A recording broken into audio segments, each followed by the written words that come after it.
Hi friends, ಎಲ್ಲ ಹೇಗಿದ್ದೀರಾ? ಶ್ವೇತಾ ಸಂಸಾರಕ್ಕೆ ಸ್ವಾಗತ. ಇವತ್ತು ಸೂಪರಾಗಿರೋ ಮಸಾಲ ರೈಸ್ ಮಾಡ್ತಾಯಿದ್ದೀನಿ. ಮಸಾಲ ರೈಸ್ ಅಂದರೆ ಯಾರಿಗೆ ಇಷ್ಟ ಆಗಲ್ಲ ಹೇಳಿ. ನಾನು ಹಿಂದಿನ ವಿಡಿಯೋದಲ್ಲಿ ತರಕಾರಿ ಯಾವುದೇ ಬಳಸದೆ ಹಾಗೇ ಮಾಡಿದ್ದೆ. ಈ ಸರಿ ನಾನು ಕ್ಯಾರೆಟು ಬೀನ್ಸು ಬಳಸಿ ಮಾಡ್ತಾಯಿದ್ದೀನಿ. ತುಂಬ ರುಚಿಯಾಗಿ ತುಂಬಾ ಚೆನ್ನಾಗಿರುತ್ತೆ ಫ್ರೆಂಡ್ಸ್.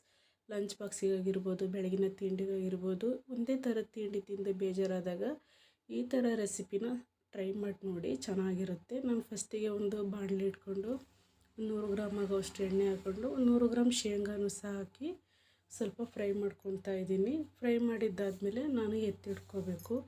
ಸ್ವಲ್ಪ ಕ್ರಿಸ್ಪಿಯಾಗಿ ಫ್ರೈ ಮಾಡಿಕೊಂಡ್ರೆ ಸಾಕಾಗುತ್ತೆ. ಇಷ್ಟಾದರೆ ಸಾಕು. ಈಗ ಎತ್ತಿಟ್ಕೊಳ್ಳೋಣ. ತುಂಬ ಅಂದರೆ ತುಂಬಾ ರುಚಿಯಾಗಿರುತ್ತೆ ಫ್ರೆಂಡ್ಸ್. ಖಂಡಿತವಾಗ್ಲೂ ಕಡಿಮೆ ಸಮಯದಲ್ಲಿ ಮಾಡ್ಕೋಬೋದು. ಈ ಫ್ರೈ ಮಾಡಿದ್ದಾಗಿದೆ. ಈಗ ಎತ್ತಿಟ್ಕೊಂಡಿದ್ದೀನಿ. ಇದಕ್ಕೆ ನಾನು ಒಂದು ಸ್ಪೂನ್ ಜೀರಿಗೆನೂ ಸಹ ಸೇರಿಸ್ತಾ ಇದ್ದೀನಿ. ತುರಿದಿಟ್ಕೊಂಡಿರೋಂಥ ಶುಂಠಿ ಬೆಳ್ಳುಳ್ಳಿನೂ ಸಹ ಸೇರಿಸ್ಕೊತಾ ಇದ್ದೀನಿ. ಪೇಸ್ಟು ಸಹ ಆ್ಯಡ್ ಮಾಡ್ಕೋಬೋದು. ನಾನು ತುರಿದಿಟ್ಕೊಂಡ್ರೆ ಚೆನ್ನಾಗಿರುತ್ತೆ ಅಂತೇಳಿ ಹಾಕ್ತಾಯಿದ್ದೀನಿ. ನಾನಿಲ್ಲಿ 3 ಕಲರ್ ಮೆಣಸಿನ್ಕಾಯಿ ಹಾಕ್ತಾಯಿದ್ದೀನಿ. Yellow colour, red colour, green colour. ನೀವು ಬೇಕಿದ್ರೆ ಒಂದೇ ಕಲರನ್ನು ಸಹ ಆ್ಯಡ್ ಮಾಡ್ಕೋಬೋದು. ಇದಕ್ಕೆ ಹಸಿರು ಮೆಣಸಿನ್ಕಾಯಿ ಎಷ್ಟು ಮುಖ್ಯನೋ ತುಂಬ ಚೆನ್ನಾಗಿರುತ್ತೆ. ಈ ಮಸಾಲೆ ರೈಸಿಗೆ ಹಸಿರು ಮೆಣಸಿನ್ಕಾಯಿನೇ ತುಂಬ ಮುಖ್ಯ. ನಾನು ಮಕ್ಕಳು ತಿನ್ನಲ್ಲ ಅಂತೇಳಿ ನಾನು ಜಾಸ್ತಿ ಆ್ಯಡ್ ಮಾಡ್ಕೊತಾ ಇಲ್ಲ. ಅದಕ್ಕೆ ಸ್ವಲ್ಪ ಕರಿಬೇವನ್ನು ಸಹ ಸೇರಿಸಿ ಫ್ರೈ ಮಾಡ್ಕೊಂಡ್ಮೇಲೆ ಇದಕ್ಕೆ ಒಂದು 3 ದೊಡ್ಡ ಸೈಜ್ ಈರುಳ್ಳಿನ ಈ ಥರ ಚಿಕ್ಕ ಚಿಕ್ಕದಾಗಿ ಕಟ್ ಮಾಡ್ಕೊಂಡಿದ್ದೀನಿ. ಸೇಮ್ ಪ್ರಮಾಣದಲ್ಲಿ ನಾನು ಟೊಮೊಟೊನೂ ಸಹ ಸೇರಿಸಿದ್ದೀನಿ. ಇದಕ್ಕೇ ಬೇಗ ಸಾಫ್ಟ್ ಆಗಲಿಕ್ಕೆ ಸ್ವಲ್ಪ ಉಪ್ಪನ್ನು ಸಹ ಸೇರಿಸಿ ಬೇಗ ಸಾಫ್ಟ್ ಆಗಲಿಕ್ಕೆ ಹಾಕಬೇಕಲ್ಲ, ಹಂಗಾಗಿ ಹಾಕಿದ್ದೀನಿ. ಇದು ನೀಟಾಗಿ ತಿರುಗಿಸ್ಕೋಬೇಕು. ಸಾಫ್ಟ್ ಆಗೋವರೆಗೂ ತಿರುಗಿಸ್ಕೊಂಡು ಒಂದು 2 ನಿಮಿಷ ಮುಚ್ಚಿದ್ರೆ ಸಾಫ್ಟ್ ಆಗಿಬಿಡುತ್ತೆ. ಈ ಸಾಫ್ಟ್ ಆಗಿದೆ. ಇಷ್ಟು ಸಾಫ್ಟ್ ಆದರೆ ಸಾಕಾಗುತ್ತೆ. ನೋಡ್ತಾ ಇದ್ದೀರಲ್ಲ ಸಾಫ್ಟ್ ಆಗಿದೆ ಇಲ್ಲ ಅಂತೇಳಿ ನಿಮಗೆ ಗೊತ್ತಾಗುತ್ತೆ. ಸಾಫ್ಟ್ ಆಗಿದೆ. ಇದಕ್ಕೆ ನಾವು ಹೆಚ್ಚಿಟ್ಕೊಂಡಿರೋ ಚಿಕ್ಕ ಚಿಕ್ಕದಾಗಿ ಬೀನ್ಸು, ಕ್ಯಾರೆಟನ್ನು ಸಹ ಸೇರಿಸ್ತಾ ಇದ್ದೀನಿ. ನೀವು ಬೇಕಿದ್ರೆ ಹಸಿ ಬಟಾಣಿ ಸಹ ಸೇರಿಸ್ಬೋದು. ಮಕ್ಕಳು ಯಾಕೋ ಬೇಡ ಅಂದರು, ಹಂಗಾಗಿ ನಾನು ಹಾಕ್ತಾಯಿಲ್ಲ. ನೀವು ಸೇರಿಸ್ಕೊಳ್ಳಿ. ಇಲ್ಲಾಂದರೆ ತರಕಾರಿನೇ ಬೇಡ ಅನ್ನೋರು ಸ್ಕಿಪ್ ಮಾಡಿಕೊಂಡು ಹಾಗೇ ಮಾಡ್ಕೋಬೋದು. ಹಾಗೇ ಮಾಡ್ಕೊಂಡ್ರೂ ಸಹ ತುಂಬ ಚೆನ್ನಾಗಿರುತ್ತೆ. ಒಂದು 2 ನಿಮಿಷ ಹಸಿ ಸ್ಮೆಲ್ ಹೋಗೋವರೆಗೂ ಮುಚ್ಚಿ ಒಂದು 2 ನಿಮಿಷ ಬೇಯಿಸ್ಕೊಂಡ್ರೆ ಆಗೋಯಿತು. ಆಮೇಲಿಂದ ನಾನು ಇದರಲ್ಲಿ ಒಂದು 3/4 ಕಪ್ ಆಗೋವಷ್ಟು ನಾನು ನೀರು ಸಹ ಸೇರಿಸಿದ್ದೀನಿ. ತರಕಾರಿ ಎಲ್ಲ ಬೇಯಬೇಕಲ್ಲ, ಸಾಫ್ಟ್ ಬೆಂದ್ರೇ ಮಸಾಲೆ ರೈಸ್ ಚೆನ್ನಾಗಿರೋದು.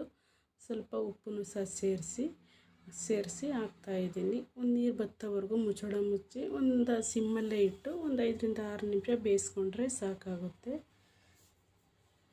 ಈಗಾಗಿದೆ. ಇಷ್ಟಾದರೆ ಸಾಕು. ತುಂಬ ಚೆನ್ನಾಗಂದರೆ ತುಂಬ ಚೆನ್ನಾಗಿದೆ. ಯಾರೆಲ್ಲ ಈ ಹೊಸ್ದಾಗಿ ವಿಡಿಯೋ ನೋಡ್ತಾ ಇದ್ದೀರಾ, ಲೈಕ್ ಮಾಡಿ, ಶೇರ್ ಮಾಡಿ, ಸಬ್ಸ್ಕ್ರೈಬ್ ಆಗಿ. ಇಷ್ಟು ಸಾಫ್ಟ್ ಆದರೆ ಸಾಕು. ನೋಡ್ತಾ ಇದ್ದೀರಲ್ಲ, ಇದಕ್ಕೇನೆ ನಾನು ಗರಂ ಮಸಾಲನ ಸಹ ಆ್ಯಡ್ ಮಾಡ್ಕೊತಾ ಇದ್ದೀನಿ. ಗರಂ ಮಸಾಲ ಅಂದರೆ ಧನಿಯಾ ಪುಡಿ, ಖಾರದ ಪುಡಿ, ಒಂದು ಸ್ವಲ್ಪ ಅರಿಶಿಣದ ಪುಡಿ, ಸ್ವಲ್ಪ ಜೀರಾ ಪೌಡರನ್ನು ಸಹ ಸೇರಿಸ್ತಾ ಇದ್ದೀನಿ.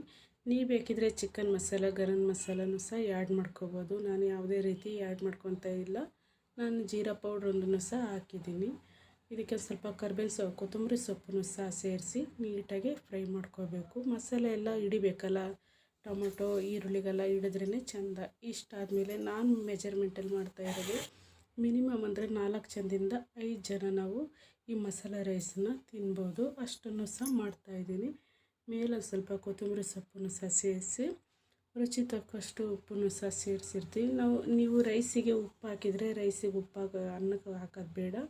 ನಾನು ಹಾಕಿರಲಿಲ್ಲ, ಹಾಗಾಗಿ ಈಗ ಹಾಕ್ತಾಯಿದ್ದೀನಿ. ಸ್ವಲ್ಪ ಶೇಂಗಾನು ಸಹ ಸೇರಿಸಿ ನಾವು ಮಿಕ್ಸ್ ಮಾಡ್ಕೋಬೇಕು. ಅನ್ನಕ್ಕೆ ಮಸಾಲೆ ಎಲ್ಲ ಚೆನ್ನಾಗಿ ಹಿಡಿಬೇಕು. ಚೆನ್ನಾಗಿ ಹಿಡಿದ್ರೇ ಟೇಸ್ಟ್ ಚೆನ್ನಾಗಿರೋದು. ಈ ಥರ ಮಿಕ್ಸ್ ಮಾಡಿದ ಮೇಲೆ ನೋಡ್ತಾ ಇದ್ದೀರಲ್ಲ ಫ್ರೆಂಡ್ಸ್, ಎಷ್ಟು ಚೆನ್ನಾಗಿದೆ ಅಂದರೆ ತುಂಬ ಅದ್ಭುತವಾಗಿರುತ್ತೆ. ನಾವು ಒಂದು ಕೈ ಪುಳಿಯೋಗರೆನೂ ಸಹ ಮೀರಿಸುತ್ತೆ. ಅಷ್ಟು ಟೇಸ್ಟಿಯಾಗಿ ತುಂಬಾ ಚೆನ್ನಾಗಿರುತ್ತೆ. ನಾವೆಲ್ಲ ಥರ ತಿಂಡಿ ತಿಂದು ಬೇಜಾರಾದಾಗ ಈ ಥರನೂ ಒಂದ್ಸರಿ ಟ್ರೈ ಮಾಡಿ. ತುಂಬ ಚೆನ್ನಾಗಿರುತ್ತೆ. ಸೂಪರಾಗಿರೋ ಮಸಾಲ ರೈಸ್ ಸರ್ವ್ ಮಾಡ್ತಾಯಿದ್ದೀನಿ. ಈ ರೆಸಿಪಿನ ಒಂದ್ಸರಿ ಟ್ರೈ ಮಾಡಿ, ಕಮೆಂಟ್ ಹಾಕಿ. Thank you.